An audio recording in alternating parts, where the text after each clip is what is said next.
नमस्कार दोस्तों, स्वागत है आप सबका magic of astrology YouTube channel में। यदि आप अपनी जन्म कुंडली का अध्ययन करवाना चाहते हैं, अपनी खराब ग्रह दशाओं के उपाय जानना चाहते हैं, अपनी समस्याओं के समाधान जानना चाहते हैं, अपने प्रश्नों के उत्तर जानना चाहते हैं, कुंडली मिलान करवाना चाहते हैं, तो आप हमसे हमारे व्हाट्सएप नंबर पर संपर्क कर सकते हैं। हमारा व्हाट्सएप नंबर जो आपको स्क्रीन पर दिख रहा है, उस नंबर पर आप हमें मैसेज करके हमसे अपॉइंटमेंट और पेमेंट से रिलेटेड सारी जानकारियाँ प्राप्त कर सकते हैं। तो नया साल 2024 कैसा रहेगा मिथुन राशि के लोगों के लिए, आइए आज जानते हैं। नया साल जो 2024 आ रहा है, एक दो दिन बाद में, वो मिथुन राशि के लिए कैसा रहने वाला है। ये जो कुंडली आपके सामने दिख रही है, ये कुंडली आपकी 1 जनवरी की कुंडली है। राशि के लिए 1 जनवरी के दिन ग्रह दशा ऐसी रहने वाली है जैसी आपको इस कुंडली में दिख रही है। उसमें एक चेंज है कि गुरु यहीं रहने वाला है 1 जनवरी से 1 मई तक। उसके बाद 1 मई को गुरु का ट्रांजिट इस हाउस में हो जाएगा, आपके राशि से 12th हाउस में। इसीलिए इसको एरो बना के यहाँ पे दिखाया गया है। अब बात करते हैं कि आपका पूरा साल किस तरह से जाने वाला है। शुरुआत करते हैं गुरु ग्रह से।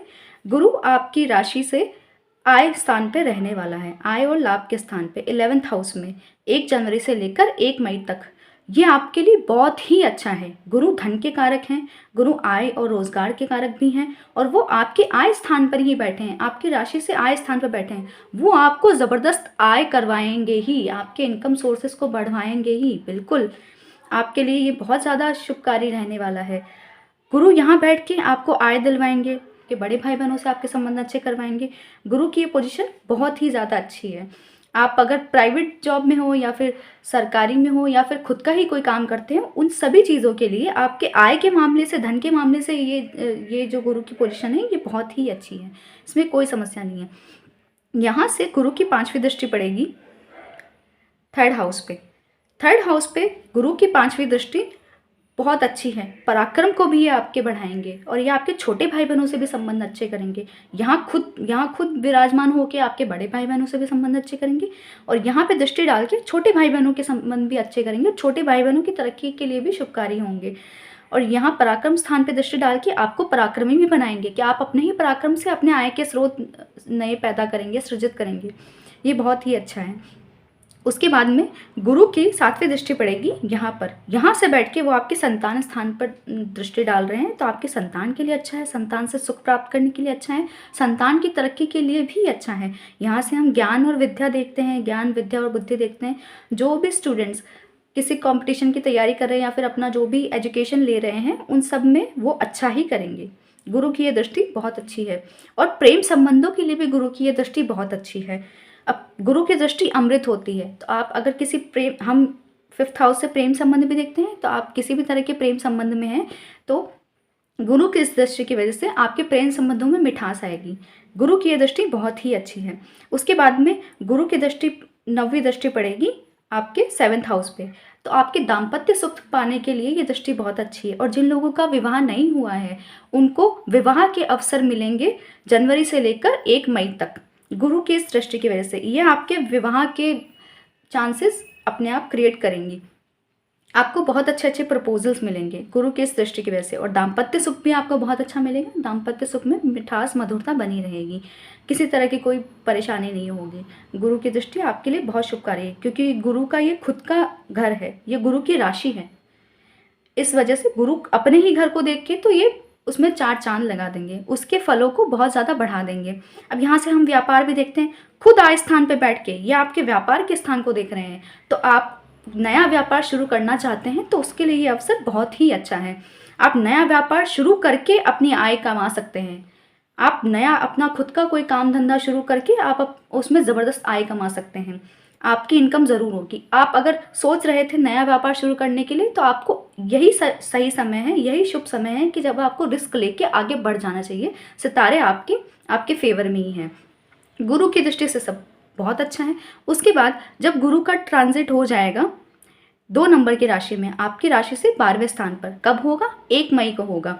1 मई को जब गुरु यहाँ आ जाएंगे, आपकी राशि से 12वें आ जाएंगे, तब भी ये आपके लिए दुखदाई नहीं है, तब भी ये आपके लिए अच्छे ही रिजल्ट दे रहे हैं, क्योंकि वो तो गुरु हैं।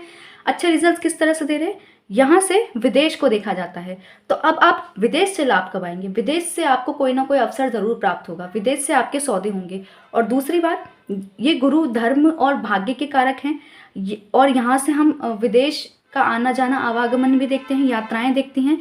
तो अगर आप धार्मिक यात्राएं करते हैं अपने शहर से किसी दूसरे शहर में, आप धार्मिक यात्राएं करते हैं, धर्म के नाम पे आप अपनी थोड़ी बहुत भी पूंजी या खर्चा करते हैं, यहाँ से हम खर्च भी देखते हैं ना, तो धर्म के नाम पे आप दान धर्म पुण्य करते हैं, थोड़ा बहुत भी खर्चा करते हैं, और धार्मिक यात्रा में भी अगर खर्चा करते हैं तो आपके भाग्य में बहुत वृद्धि होगी, आपका भाग्य आपका बहुत साथ देगा।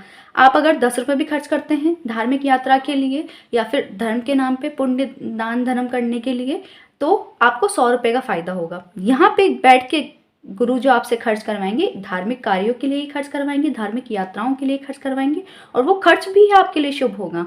वो खर्च करने से भी आपके भाग्य में वृद्धि होगी। इससे अच्छा क्या हो सकता है? खर्च का खर्च भी, भाग्य में वृद्धि भी, और यहाँ से वो आपको विदेश से लाभ और विदेश से भी पूंजी कमा कर देंगे। यहाँ से गुरु की 5वीं दृष्टि पड़ेगी आपके 4th हाउस पे। 1 मई के बाद से आपके 4th हाउस पे गुरु की ये जो दृष्टि पड़ेगी तो आपको पारिवारिक सुख दिलाएगी। और आप अगर कोई नया घर गाड़ी बंगला कुछ भी खरीदना चाहते हैं, आप कोई भी सुख साधन खरीदना चाहते हैं अपने लिए, तो ये शुभ समय है। 1 मई के बाद से दिसंबर तक आपके लिए गुरु की ये शुभ दृष्टि आपको सहायता देती रहेगी। आपका पारिवारिक सुख अच्छा बना रहेगा, पारिवारिक जीवन में मिठास बनी रहेगी। और राहु की दृष्टि की वजह से आपको जो भी पारिवारिक कलह का सामना करना पड़ेगा, राहु की दृष्टि और केतु के यहाँ उपस्थित होने की वजह से उस सब में आपको राहत मिलेगी जब मई में देवगुरु यहाँ पे आ जाएंगे और आपके 4th हाउस पे दृष्टि डालेंगे, वो सब कुछ संभाल लेंगे। लेकिन उससे पहले तक आपको सचेत भी रहना पड़ेगा कि आप पारिवारिक कलह होने से बचें, आप परिवार में सुख शांति भंग होने से बचें, परिवार में लड़ाई झगड़े विवाद होने की स्थिति से आपको बचना पड़ेगा मई तक।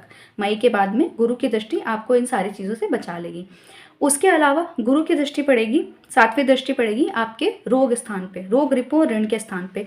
अगर आप ऋण लेना चाहते हैं तो गुरु की दृष्टि अच्छी है, ये आपको सहायक होगी। आप ऋण लेके भी अपना काम कर सकते हैं और ऋण लेके भी अपने शुभ कार्य आप कर सकते हैं। और गुरु की इस दृष्टि की वजह से ये आपको रोगों से बचाएगी, आपका स्वास्थ्य अच्छा ही रखेगी, स्वास्थ्य में कोई कमी नहीं आने देगी। लेकिन हाँ, खुद गुरु की यहाँ पे दृष्टि पड़ने की वजह से आपको पेट से संबंधित थोड़ी बहुत छोटी मोटी समस्याएं बनी रह सकती हैं। इसके अलावा आपको कोई मेजर हेल्थ प्रॉब्लम नहीं होगी, कोई मेजर हेल्थ इशू नहीं होगी, बल्कि जो पहले से होंगी भी वो आपकी काफ़ी हद तक कवर होने लगेंगी, ठीक होने लगेंगी। तो रोग स्थान पे ये दृष्टि ठीक है। और आपके शत्रुओं के लिए भी, आपके जो शत्रु भी होंगे तो वो शत्रु भी आपसे लड़ाई झगड़ा करने के बारे में नहीं सोचेंगे। गुरु के इस दृष्टि की वजह से आपको सुख शांति का माहौल ही रहेगा, आपके शत्रु भी शांत ही रहेंगे, आपसे लड़ाई झगड़ा नहीं करेंगे गुरु की दृष्टि मिलने की वजह से। उसके बाद गुरु की दृष्टि पड़ेगी यहाँ पे 9वीं दृष्टि आपके आयु और मृत्यु के स्थान पे। तो इस स्थान पे ये आपके आयु और आरोग्यता को, स्वास्थ्य को बढ़ाने के लिए सहायक होंगी। उसके अलावा जो लोग भी हायर एजुकेशन करना चाहते हैं, यहाँ से हम हायर एजुकेशन, हायर स्टडीज़ को भी देखते हैं, खासकर रिसर्च वर्क को देखते हैं। रिसर्च वर्क के लिए अगर कोई विदेश जाना चाहते हैं या खुद विदेश के स्थान पर बैठे हुए हैं और यहाँ से हम रिसर्च वर्क को देखते हैं, तो जो रिसर्च के स्टूडेंट्स हैं वो विदेश जाकर पढ़ना चाहते हैं, विदेश में उन्हें कोई अपॉर्चुनिटी के लिए वो इंतज़ार कर रहे थे, तो अब आपको ये अपॉर्चुनिटी मिल जाएगी कि आप विदेश में जाके अब स्कॉलरशिप के थ्रू या फिर अपने विदेश में जाके आप अपना रिसर्च वर्क कंप्लीट करें, कंटिन्यू करें। तो ये आपके लिए सबसे अच्छा समय है। 1 मई के बाद से गुरु खुद विदेश के स्थान पे बैठ के यहाँ पे दृष्टि डालेंगे, तो आप रिसर्च वर्क के लिए, अपने रिसर्च में हायर स्टडीज़ के लिए, और आप किसी भी तरह के गुप्त विद्या, गुप्त ज्ञान के लिए स्टडी कर रहे हैं, उन सब के लिए आपको विदेश जाने के अवसर मिलेंगे और ये बहुत ही अच्छा है। आप विदेश जाएंगे तो आपको फ़ायदा ही होगा। तो गुरु की दोनों ही ट्रांजिट आपके लिए साल भर बहुत अच्छे रहने वाली है, अलग अलग तरीके से। पहले गुरु की ये जो ट्रांजिट रहेगी ये आपके प्रेम संबंध और शादी दोनों के लिए अच्छी होगी। आप अपने प्रेम संबंध को शादी में बदलना चाहते हैं तो उसके लिए भी ये गुरु की दृष्टियाँ और गुरु का ये ट्रांजिट बहुत अच्छा होगा। उसके बाद आपको शादी के अवसर नहीं मिलेंगे, क्योंकि तब 1 मई के बाद से देवगुरु यहाँ पे आ जाएंगे, तो वो आपके विवाह स्थान को किसी भी तरह से अफेक्ट नहीं करेंगे, तो आपको उसके बाद शादी के अवसर नहीं मिलेंगे। लेकिन 1 जनवरी से 1 मई तक आपको शादी करने के अवसर भी मिलेंगे। और बाद में जो गुरु की ये ट्रांजिट रहेगी तो वो आपके हायर एजुकेशन, हायर स्टडीज़ के लिए भी अच्छी होंगी, विदेशों से लाभ कमाने के लिए भी अच्छी होंगी। आप पढ़ने के लिए विदेश जाना चाहते हैं, अपॉर्चुनिटीज़ का इंतजार कर रहे थे, तो उसके लिए भी ये दृष्टि बहुत अच्छी होगी, कोई समस्या नहीं है। अब आ जाते हैं राहु पे। राहु आपके करियर के स्थान पर बैठे हुए हैं। वैसे तो करियर के स्थान पे बैठ के ये बहुत ज़्यादा समस्याएं नहीं देते हैं, लेकिन अगर आप किसी भी प्राइवेट जॉब या सरकारी जॉब में भी हैं तो राहु क्या है? राहु है राजनीति फैलाने वाला, राहु है भ्रम फैलाने वाला, और राहु है लोगों के बीच में वाद विवाद करवाने वाला। अगर राहु के यहाँ बैठे होने की वजह से आपको अपने कार्य क्षेत्र पे राजनीतिक उथल पुथल का सामना करना पड़ सकता है, आपको राजनीतिक षड्यंत्रों का सामना करना पड़ सकता है कि आप किसी राजनीतिक षड्यंत्र में, राजनीतिक प्रपंच में आप फंस जाएं। इस चीज़ के लिए आपको सावधान रहना। बाकी करियर के लिए काफ़ी हद तक ठीक है कि आपको मतलब काम करने में तो सहायक ही होगा। और जो लोग राजनीति के क्षेत्र से जुड़े हुए हैं उनके लिए राहु का ये जो ट्रांजिट है, जो साल भर आपके इसी करियर के हाउस में बना रहेगा, उनके लिए ये अच्छा है। सिर्फ उन लोगों के लिए अच्छा है जो खुद राजनीति से जुड़े हुए हैं, खुद कूटनीति से जुड़े हुए हैं, खुद डिप्लोमेट हैं, तो उनको ये राजनीति करने में सहायक होगा गुरु की ये जो पोजीशन है। उसके अलावा जो लोग विदेशों से संबंधित व्यापार करते हैं, एक्सपोर्ट इंपोर्ट का बिजनेस करते हैं, या फिर विदेशों से वो व्यापार करने के बारे में सोच रहे थे, कोशिश कर रहे थे, उन लोगों के लिए भी राहु की ये पोजीशन अच्छी है। और राहु यहाँ पे बैठ के अपनी पंचम दृष्टि से देखेंगे आपके धन स्थान। तो धन स्थान पे जो राहु की दृष्टि है वो वैसे तो ठीक है कि करियर के हाउस में बैठ के धन के स्थान को देख रही है, तो मतलब आप अपने करियर से धन कमाने में तो सहायक होंगे, उसमें कोई दिक्कत नहीं है। लेकिन ये परिवार का स्थान भी है, तो ये आपके परिवार के लिए ये शुभ दृष्टि नहीं दे रहे हैं, क्योंकि राहु की दृष्टि भी विच्छेदात्मक होती है, तो ये आपके परिवार से आपके अनबन करवा सकती है। फिर राहु की दृष्टि पड़ेगी यहाँ पे जहाँ केतु पहले से बैठे हुए हैं। वैसे तो केतु बहुत शुभ ग्रह हैं, लेकिन राहु की दृष्टि की वजह से, और अगर केतु पर और किसी की दृष्टि नहीं पड़ रही है, सिर्फ राहु की ही दृष्टि, सिर्फ राहु ही इस केतु को अफेक्ट कर रहा है, तब तो आपके केतु भी अशुभ प्रभाव में आ जाते हैं, तब तो आपके केतु भी पाप पीड़ित हो जाते हैं और पाप जन्य ही आपको रिजल्ट देने लगते हैं। तो राहु की दृष्टि केतु पर पड़ने की वजह से कब तक? 1 जनवरी से 1 मई तक, जब तक गुरु की दृष्टि इस स्थान पे नहीं आएगी तब तक आपको बहुत सावधान रहना है। सिर्फ राहु की दृष्टि ही इस स्थान पे पड़ेगी और ये आपको पारिवारिक कलह, पारिवारिक अशांति, परिवार में झगड़े वाद विवाद की स्थिति देगी। इस मामले में आपको सचेत रहना है। उसके बाद तो देवगुरु का ट्रांजिट जब यहाँ होगा तो वो दृष्टि देके आपके पारिवारिक कलह को संभाल लेंगे। यहाँ से दृष्टि देके भी वो आपको परिवार में अशांति फैला रहे, यहाँ पे दृष्टि देके भी वो आपको अपने ही घर में सुख शांति से नहीं रहने दे रहे, आपको पारिवारिक कलह दे रहे हैं। तो इसका सीधा सीधा मतलब ये भी है कि अगर आपको विदेश जाके, कहीं बाहर जाके कोई अपॉर्चुनिटी मिल रही है, कहीं बाहर जाके आप काम कर सकते हैं, तो आपको करना चाहिए, क्योंकि आप अपने घर में इतना सुख शांति से रह नहीं पाएंगे। इसके बजाय राहु आपको विदेशों से ज़रूर लाभ कमा के देगा। आपका करियर में अगर आपको कोई अपॉर्चुनिटी मिल रही है बाहर जाके कुछ काम करने की, तो आपको कर लेनी चाहिए, वो आपके लिए ज़्यादा फ्रूटफुल रहेगी। फिर राहु की दृष्टि पड़ेगी आपके रोग, रिपो, ऋण के स्थान पे। तो यहाँ पे ऋण, आपको इस समय में ऋण लेने और देने दोनों चीज़ों से बचना चाहिए, वो उसमें थोड़ी सी समस्या आ सकती है। और रोगों के स्थान पे दृष्टि देके राहु आपको छोटे मोटे रोग भी देंगे, जैसे सर दर्द की समस्या खासकर, और सर से रिलेटेड कोई भी प्रॉब्लम, या फिर माइग्रेन होना, और बहुत ज़्यादा चिंता, भय और परेशानी बने रहना, इस तरह की समस्याएं आपको दे सकते हैं। उसके अलावा कोई बहुत ज़्यादा मेजर हेल्थ इश्यूज़ देते नहीं, थोड़ी बहुत हार्ट प्रॉब्लम्स भी दे सकते हैं। और उसके अलावा राहु की इस दृष्टि की वजह से आपको ऋण लेने और देने से बचना चाहिए। और फिर हम यहाँ से शत्रुओं को भी देखते हैं, तो राहु खुद ही आपके लिए शत्रुता का माहौल पैदा करेंगे ही, खुद आपके लिए कुछ नए शत्रु पैदा कर सकते हैं, ये तो कर ही सकते हैं राहु दृष्टि देके, लेकिन साथ में ये आपको उन शत्रुओं से बचा भी लेंगे, उस स्थिति से ये खुद ही आपको निकाल भी लेंगे, क्योंकि राहु की दृष्टि भी शत्रुहंता होती है। तो आपके शत्रु बन भी जाएंगे, शत्रुओं से कोई वाद विवाद हो भी जाएगा तो आप बच भी जाएंगे उससे, आप फंसेंगे नहीं। अब आते हैं शनि महाराज पे। शनि आपके भाग्य स्थान के ही स्वामी हैं और आपके भाग्य स्थान में ही बैठे हैं पूरे साल भर, जनवरी से लेकर दिसंबर तक शनि इसी जगह पे बैठे रहेंगे।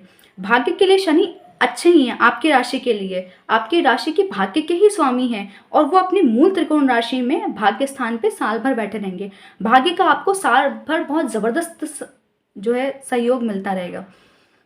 भाग्य की दृष्टि से ये साल बहुत ही अच्छा है, आपको भाग्य से बहुत सारी अपॉर्चुनिटीज़ मिलेंगी, बहुत सारी सहायता मिलेगी हर तरीके से।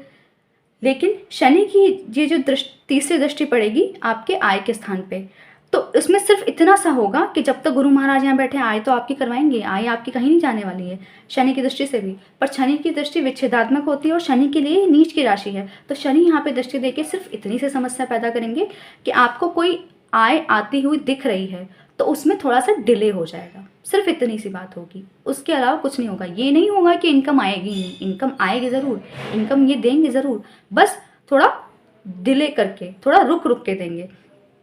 अब यहाँ पे बैठे हुए शनि की 7वीं दृष्टि पड़ेगी आपके पराक्रम स्थान पे। पराक्रम के लिए दृष्टि ठीक है, पराक्रम ये आपका बढ़ाएंगे। शनि भी कर्मठ ग्रह हैं और ये आपको ये मेहनत करने के लिए और उकसाते हैं, पराक्रम दिखाने के लिए उकसाते ही हैं, मदद ही करते हैं। तो शनि की दृष्टि से आप पराक्रमी बनेंगे और आप जितना पराक्रम करेंगे उतना आपका भाग्य भी बढ़ता जाएगा, उतना आपको और अच्छे अच्छे अपॉर्चुनिटीज़ मिलती जाएंगी। सिर्फ इतनी सी बात है कि शनि की इस दृष्टि की वजह से आपके छोटे भाई बहनों के साथ आपके संबंध ठीक नहीं रहेंगे। अब राहु की दृष्टि की वजह से पारिवारिक कलह पहले से दिख रही है, ऊपर से शनि की दृष्टि की वजह से छोटे भाई बहनों के साथ भी संबंध बिगड़ने वाले हैं। छोटे भाई बहनों के साथ लड़ाई झगड़ने की वजह से आपकी पारिवारिक कलह जो है आ सकती है।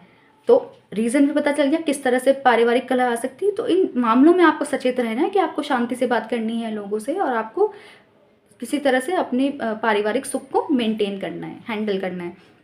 उसके बाद शनि की दृष्टि भी पड़ेगी आपके, शनि की 10वीं दृष्टि पड़ेगी आपके 6th हाउस पे। शनि की दृष्टि भी शत्रुहंता होती है, तो आपके शत्रु आपका कोई बिगाड़ नहीं पाएंगे।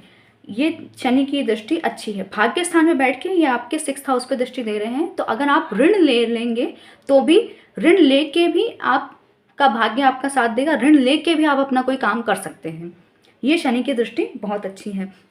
फिर यहाँ से रोग भी देते हैं, तो शनि रोगों से भी आपको बचाएंगे क्योंकि वो खुद आपके भाग्य के ही कारक हैं और आपके 8th हाउस के आयु के कारक भी शनि ही हैं। कारक नहीं, मतलब आपके आयु स्थान के स्वामी भी शनि है और आपके भाग्य स्थान के स्वामी भी शनि है, खुद भाग्य में बैठे हुए हैं। तो आपको कोई छोटी मोटी रोग या बीमारी होती भी है तो शनि दृष्टि दे के भी आपको उस रोग और बीमारी से बचा लेंगे। तो शनि की ये दृष्टि अच्छी है इस स्थान पे। शनि के ट्रांजिट, राहु केतु के ट्रांजिट और गुरु के ट्रांजिट से क्या क्या होने वाला है साल भर, वो मैंने आपको बता दिया। अब बात करते हैं आपके राशि के जो स्वामी हैं उनके ट्रांजिट की वजह से आपको क्या क्या चीज़ें मिलेंगी। आपके राशि के स्वामी बनते हैं बुध। तो बुध महाराज शुरुआत में जनवरी के महीने में तो आपके 6th हाउस में रहने वाले हैं। 6th हाउस में बुध और शुक्र का बैठे रहना थोड़ा अच्छा नहीं है और राहु की दृष्टि भी जो आपके यहाँ पे पड़ रही है, इस स्थान पे पड़ रही है और राहु की दृष्टि यहाँ पे भी पड़ रही है पूरे साल भर, उस वजह से आपको स्वास्थ्य समस्याओं का सामना करना पड़ेगा। तो जनवरी के महीने में खास तौर पे आप अपने स्वास्थ्य को लेकर सचेत रहें। आपको पहले से कोई बीमारी है किसी भी तरह की तो आप उस मामले में सचेत रहें। राहु की दृष्टि दे के आपको ऑपरेशन तक की नौबत लाने पर भी मजबूर कर सकती है, ठीक है। तो उस मामले में भी आप सचेत रहें कि आपको अपने स्वास्थ्य के प्रति सचेत रहना है। बुध जब यहाँ जनवरी में यहाँ होंगे, ठीक है। और जनवरी के महीने में आपको अपने वैवाहिक जीवन में भी सचेत रहना है क्योंकि सूर्य और मंगल यहाँ पे बैठे हुए हैं आपके विवाह के स्थान पे। मंगल विवाह के स्थान पे बैठे हों तो वो आपको वैसे भी मांगलिक दोष जैसे समस्या देते हैं। सूर्य भी बहुत उग्र हैं, क्रूर हैं। सूर्य और मंगल दोनों ही पाप ग्रह हैं, दोनों ही उग्र हैं, क्रूर हैं। इनका यहाँ पे विवाह स्थान पे बैठना, और तब तक गुरु की दृष्टि भी आपके विवाह स्थान पे होगी, सिर्फ मई तक होगी, लेकिन फिर भी आपके विवाह के लिए, वैवाहिक जीवन के सुख के लिए ये थोड़ी सी समस्या वाली बात है क्योंकि सूर्य और मंगल दोनों ही क्रूर ग्रह हैं। जनवरी में यहाँ बैठे होंगे तो आपके विवाह में, वैवाहिक सुख में कमी लाएंगे ही। फरवरी में मंगल, शुक्र और बुध तीनों यहाँ पे आ जाएंगे इसी स्थान पे, आपके वैवाहिक स्थान पे, आपके विवाह स्थान पे। इसे कला निधि योग कहते हैं। मतलब ये कला के स्वामी हैं और ये भी आपको कम्युनिकेशन अच्छी देते हैं, बुध भी, और आपके राशि के स्वामी भी हैं, तो इसे कला निधि योग कहते हैं। अगर आप फिल्म इंडस्ट्री में ट्राई करना चाह रहे थे, किसी अपॉर्चुनिटी के लिए इंतज़ार कर रहे थे, तो फरवरी के महीने में आपके लिए शुभ है। आप फिल्म इंडस्ट्री, टीवी इंडस्ट्री में काम कर सकते हैं। आप कला के माध्यम से आप अपनी इनकम शुरू कर सकते हैं, अपना खुद का काम शुरू कर सकते हैं। और व्यापार के लिए भी ये अच्छा है क्योंकि आपके खुद की राशि के स्वामी व्यापार के स्थान पे बैठ गए हैं और धन के कारक, ऐश्वर्य के कारक जो शुक्र हैं वो भी आपके साथ बैठ गए हैं, तो ये भी अच्छा है। फिर आ जाते हैं मार्च में। मार्च तक बुध यहाँ पे पहुँच जाएंगे। बुध, सूर्य और शनि, ये तीनों ग्रह आपके इस स्थान पे पहुँच जाएंगे। अब शनि और सूर्य की युति बन जाने की वजह से क्या होगा, पिता और पुत्र के बीच में विवाद, क्योंकि बुध और सूर्य के साथ में होने की वजह से आपको बुधादित्य योग भी मिल रहा है, वो भी भाग्य स्थान पे, तो बुधादित्य योग का आपको लाभ होगा। बस आपको पिता पुत्र के बीच की होने वाली अनबन से बच के रहना है। और बुध और शनि आपका लग्नेश मतलब आपके राशि का स्वामी और शनि आपके भाग्य स्थान के स्वामी, दोनों की युति हो जाने की वजह से फिर से आपके भाग्योदय के योग बन रहे हैं। मार्च में खास तौर पे आपको भाग्योदय देखने पड़ेगा। और भाग्य का कारक गुरु आपके आय स्थान पे बैठा हुआ है, वो भी आपकी मदद कर रहा है, तो आपको काफ़ी सफलताएं मिलेंगी, करियर में सफलताएं मिलेंगी। बस हेल्थ से रिलेटेड थोड़ी सी प्रॉब्लम आ सकती है, उस मामले में आपको थोड़ा सा सावधान रहना है। अब आ जाते हैं अप्रैल में। अप्रैल में बुध यहाँ होंगे, अब स्थान में बैठ के बुध आपका साथ देंगे। यहाँ देवगुरु पहले से बैठे हुए हैं, फिर बुध भी यहाँ पे आ जाएंगे लाभ स्थान पे, तो ये आपके लाभ कमाने के लिए चीज़ें बहुत ही अच्छी है। फिर यहाँ से दृष्टि डालेंगे, ये दोनों ही दृष्टि डालेंगे आपके एजुकेशन के हाउस पे। तो जो भी बच्चे मतलब मेहनत कर रहे थे अपने एजुकेशन के मामले में, अपनी पढ़ाई के मामले में, जो कंपटीशन की जो भी तैयारी कर रहे थे, तो उनके लिए ये समय अच्छा है। अप्रैल के महीने में आपने अगर कोई भी कॉम्पिटिटिव एग्ज़ाम दिया है तो उसमें आपको ज़रूर सफलता मिलेगी, क्योंकि आपके राशि के स्वामी और देवगुरु दोनों एक साथ आय के स्थान पर बैठ गए हैं और आपके पंचम पे दृष्टि डाल रहे हैं। दोनों की ही दृष्टि पंचम पे पड़ रही है, तो आपको एजुकेशन के मामले में, कंपटीशन के मामले में आपको सफलता मिलेगी। ये दोनों का युति होना और इस पे दृष्टि डालना अच्छी है। खासकर जो लोग सीए की तैयारी कर रहे हैं, जो बच्चे सीए के कोर्स से जुड़े हुए हैं, बैंकिंग फाइनेंस इन सब फील्ड से जुड़े हुए हैं, उनको ज़रूर सफलताएं मिलेंगी इन युति की वजह से, तो इस मामले में अच्छा है। अब आ जाते हैं मई में। मई के महीने में बुध वक्री भी हो जाएंगे और नीचे और आपकी राशि से 12th हाउस में हो जाएंगे, और देवगुरु खुद भी यहीं पर आ जाएंगे। आपकी राशि के स्वामी भी आपकी राशि से 12th में हो जाएंगे और देवगुरु भी आपकी राशि से 12th में हो जाएंगे, और उस समय बुध वक्री भी हो जाएंगे और अस्त भी हो जाएंगे। तो ये आपको हेल्थ प्रॉब्लम दे सकते हैं। एक तो राशि के स्वामी का खुद 12वें हो जाना, और उसके बाद जहाँ से हम रोग देखते हैं, हेल्थ देखते हैं, उस पर दृष्टि डालना, तो उस समय आपको हेल्थ प्रॉब्लम्स हो सकती हैं। तो मई के महीने में आप अपने हेल्थ के लिए फिर से सावधान रहें। लेकिन इस समय आपको विदेशों से लाभ जरूर मिलेगा। आपकी राशि के स्वामी खुद आपके विदेश स्थान में बैठे हुए हैं, देवगुरु भी विदेश के स्थान पे बैठे हुए हैं। मैंने पहले ही बता दिया था कि देवगुरु की इस पोजीशन की वजह से आपको विदेशों से लाभ मिलेगा। तो ये थोड़ा अच्छा है, थोड़ा सा बुरा है। और उसी समय में शुक्र भी अस्त अवस्था में होगा, तो तारा डूबेगा, तो आपके लिए वैसे भी वैवाहिक जीवन के सुख की दृष्टि से ये वैसे भी थोड़ा सा समस्या वाला समय है। इस मामले में भी आप थोड़े से सचेत रहें। अब आ जाते हैं जून के महीने में। जून के महीने में शुक्र आपके खर्च स्थान पे बैठ जाएंगे। शुक्र धन के कारक हैं और वही खर्च स्थान पे जाके बैठ जा रहे हैं, तो आपका काफ़ी ज़्यादा खर्चा होने वाला है जून के महीने में। और साथ में मंगल और राहु एक साथ यहाँ बैठ जाएंगे आपके करियर के स्थान पे। मंगल और राहु के एक साथ होने की वजह से अंगारक योग बनता है, तो आप अपने गुस्से या क्रोध की वजह से आप अपने करियर में, अपने वर्क प्लेस पे खुद ही प्रॉब्लम्स क्रिएट कर सकते हैं। तो इस मामले में भी आप सावधान रहें जून के महीने में। और शुक्र जो है खर्च स्थान पे चले जाएंगे, तो वो भी अच्छा नहीं होगा। तो जून के महीने में आप थोड़े से सावधान रहें।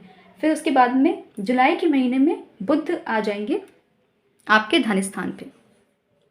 बुध स्वयं धन स्थान पे आ जाएंगे, तो आपको थोड़ा बहुत पारिवारिक सुख भी मिलेगा, क्योंकि परिवार का स्थान भी आपके राशि के स्वामी खुद परिवार के स्थान पे बैठ गए हैं, और ये धन का स्थान है, तो आपके पास पैसा ज़रूर आएगा जुलाई के महीने में। कहीं पैसा अटका हुआ था, रुका हुआ था, तो उसमें चिंता करने की बात नहीं। जुलाई के महीने में आपके पास पैसा आ जाएगा, अपने आप आ जाएगा, आपको बहुत ज़्यादा समस्या नहीं होगी, और आपकी हेल्थ भी अच्छी रहेगी बुध की अच्छी पोजीशन में बैठने की वजह से। अब आ जाते हैं अगस्त के महीने में। अगस्त के महीने में बुध यहाँ बैठे होंगे आपके पराक्रम स्थान पे। पराक्रम स्थान पे बैठ के बुध आपके पराक्रम को बढ़ाएंगे। अगस्त के महीने में बुध यहाँ बैठे होंगे आपके पराक्रम स्थान पे, और साथ में शुक्र भी बैठे होंगे। तो शुक्र आपके त्रिकोण के स्वामी हैं, पंचम स्थान के स्वामी हैं, और बुध एक केंद्र स्थान के स्वामी हैं, आपके लग्न के स्वामी हैं। तो केंद्र त्रिकोण की जो युति बनेगी, ये एक तरह का राजयोग होता है, वो भी पराक्रम स्थान पे। आप अपनी मेहनत के बलबूते पे अपनी एजुकेशन में अच्छा करेंगे, और अपने खुद के फील्ड में, जिस किसी भी फील्ड से आप जुड़े हुए हैं, उसमें आप बहुत अच्छा करेंगे अगस्त के महीने में, और आपको मान सम्मान की प्राप्ति भी होगी। आप अपने पराक्रम से ही आप अपना लोहा मनवा लेंगे, और आपको अच्छे खासे मान सम्मान और पद प्रतिष्ठा की प्राप्ति होगी अगस्त के महीने में। बुध और सूर्य आपके 4th हाउस में बैठेंगे। ये परिवार का मतलब पारिवारिक सुख का स्थान है। सभी तरह के सुख यहाँ से देखे जाते हैं, सुख साधन यहाँ से देखे जाते हैं। सितंबर के महीने में बुध और सूर्य यहाँ पे बैठेंगे। बुधादित्य योग तो बन ही रहा है, लेकिन साथ में बुध और केतु भी साथ में बैठ गए हैं। बुध और केतु में शत्रुता होती है और राहु की दृष्टि भी यहाँ पे है, तो फिर से आपको पारिवारिक कलह का सामना करना पड़ेगा। और खासकर सूर्य पर जब राहु की दृष्टि पड़ रही है तो आपको हेल्थ इश्यूज आ सकते हैं और आपको सर से संबंधित कोई भी समस्या आ सकती है। सूर्य सिर का कारक होता है, मस्तक का कारक होता है, और राहु जो है सर में तकलीफ देता है, सर में भ्रम पैदा करता है और आपको सर दर्द जैसी समस्याएं देता है, सर दर्द और माइग्रेन जैसी समस्याएं देता है। तो सितंबर के महीने में आप इस मामले में सावधान रहें थोड़े से। अब आ जाते हैं अक्टूबर के महीने में। तो अक्टूबर के महीने में सूर्य इस राशि में आ जाएंगे 17 अक्टूबर को। 17 अक्टूबर को सूर्य अपने नीच राशि में आ जाएंगे। तुला राशि सूर्य की नीच की राशि आती है, और साथ में बुध महाराज भी अस्त हो जाएंगे। तो बुध का अस्त होना और साथ में सूर्य का नीच होना तो आपकी फिर से आपके पिता के स्वास्थ्य को समस्याएं दे सकता है और आपके खुद के स्वास्थ्य के लिए भी थोड़ा सा हानिकर हो सकता है। तो आपको अक्टूबर के महीने में 17 अक्टूबर से लेकर 17 नवंबर तक आपको अपने पिता के स्वास्थ्य के लिए सावधान रहना है। आपको अपने पिता के स्वास्थ्य पर का ध्यान रखना है, ठीक है। अब आते हैं नवंबर के महीने में। नवंबर के महीने में मंगल यहाँ बैठे होंगे। मंगल की ये नीच की राशि है, तो नवंबर के महीने में मंगल यहाँ पे बैठ के आपको पारिवारिक सुख से भी थोड़ा सा वंचित करेंगे क्योंकि यहाँ से परिवार देखते हैं।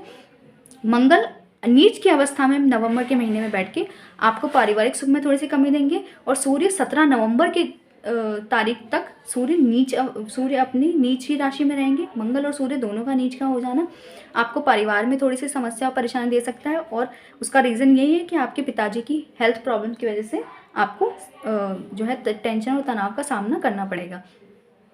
और मंगल का यहाँ नीच राशि में बैठना, क्योंकि ये धन का स्थान है, तो ये एक तरह से आपके लिए दरिद्र योग बना रहा है। तो अक्टूबर से लेकर नवंबर तक आपको धन के मामले में सचेत रहना है कि आपका पैसा कहाँ पे वेस्ट हो जाएगा, कहाँ पे अनावश्यक रूप से लग जाएगा, खर्च हो जाएगा, ये आप ध्यान भी नहीं रख पाएंगे। तो आप इस मामले में थोड़े से सावधान रहें कि मंगल की आपके धन स्थान पे नीच की अवस्था में बैठने की वजह से आपको पैसों से रिलेटेड प्रॉब्लम्स आएंगी, तो आपको ये ध्यान रखना है। अब आ जाते हैं दिसंबर के महीने में। दिसंबर के महीने में फिर से बुध यहाँ आ जाएंगे। अब ये फिर आपको हेल्थ इश्यूज़ देंगे दिसंबर के महीने में, तो आपको अपने हेल्थ के लिए सावधान रखना है, अपने पैसों का भी ध्यान रखना है, लेकिन आपके धर्म के नाम पे खर्च होते रहेंगे। आपको गुरु की यहाँ बैठने की वजह से और गुरु की दृष्टि की वजह से आपको सहायता मिलेगी। साथ में शनिदेव भी आपके भाग्य स्थान पे है, तो भाग्य भी आपका साथ देगा। अगर आपको कोई हेल्थ इश्यूज़ या कोई प्रॉब्लम आ भी जाती है तो भाग्य भी आपका साथ देगा और गुरुदेव की दृष्टि भी आपका साथ देंगी। बुध की यहाँ दिसंबर में होने की वजह से आपको हेल्थ प्रॉब्लम्स आएंगी, लेकिन गुरु उन हेल्थ प्रॉब्लम से आपको बचा भी लेंगे। तो मिथुन राशि के लिए ये पूरा साल कैसा कैसे जाने वाला है, कौन कौन से महीने अच्छे जाने वाले, कौन कौन से महीने बुरे जाने वाले, किन महीनों में सावधान रहने की ज़रूरत है, किन महीनों का आप पूरा आनंद लें, ये सब आज हमने जान लिया। बाकी की राशियों के बारे में आगे चर्चा होती रहेगी। धन्यवाद।